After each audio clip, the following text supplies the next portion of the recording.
एक शाम की चाय। शहर के भीड़ भाड़ भरे इलाके में एक छोटी सी चाय की दुकान थी।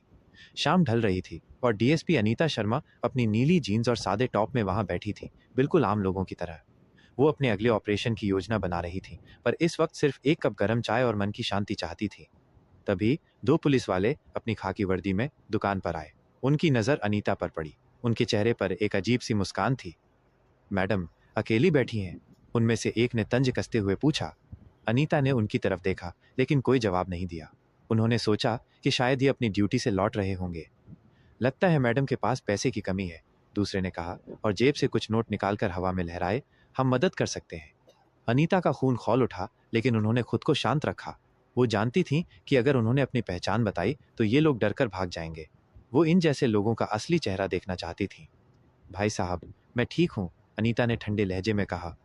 अरे मैडम, इतना घमंड अच्छा नहीं, पहले वाले ने कहा और उनकी तरफ बढ़ने लगा। उसने अनीता का हाथ पकड़ने की कोशिश की। तभी अचानक अनीता खड़ी हो गई।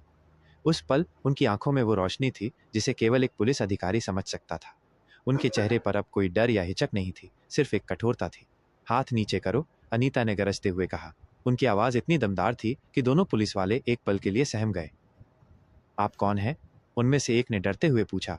वही जो तुम लोगों को खाकी वर्दी का असली मतलब समझाएगी, अनीता ने जवाब दिया। उन्होंने तुरंत अपना फोन निकाला और अपने वायरलेस सेट पर एक कोड वर्ड बोला। कुछ ही मिनटों में एक और पुलिस जीप वहां पहुंची। उस जीप से एक सीनियर इंस्पेक्टर उतरा, जिसने अनीता को सलाम किया। सर, ये दोनों मेरे साथ बदतमीजी कर रहे थे, अनीता ने इंस्पेक्टर से कहा। इन्हें तुरंत सस्पेंड कीजिए और इनसे पूछिए कि वर्दी की इज्जत करना क्यों भूल गए। दोनों पुलिस वालों के चेहरे पर सफेदी छा गई। उन्हें यकीन नहीं हो रहा था कि जिस महिला को वे छेड़ने आए थे वो उनकी डीएसपी है। उन्होंने पैरों में गिरकर माफी मांगी। अनीता ने उन्हें उठाया नहीं, बल्कि कहा, माफी मुझसे नहीं, उस वर्दी से मांगो जिसे तुम बदनाम कर रहे हो। खाकी सिर्फ एक कपड़ा नहीं है, ये एक जिम्मेदारी है। आज तुमने उसे शर्मिंदा किया है।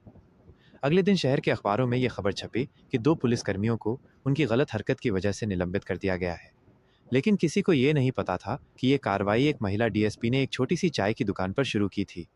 उस दिन अनीता को सिर्फ एक कप चाय नहीं मिली, बल्कि उन्हें यह तसल्ली भी मिली कि सही वक्त पर किया गया एक छोटा सा कदम भी बहुत बड़ा बदलाव ला सकता है।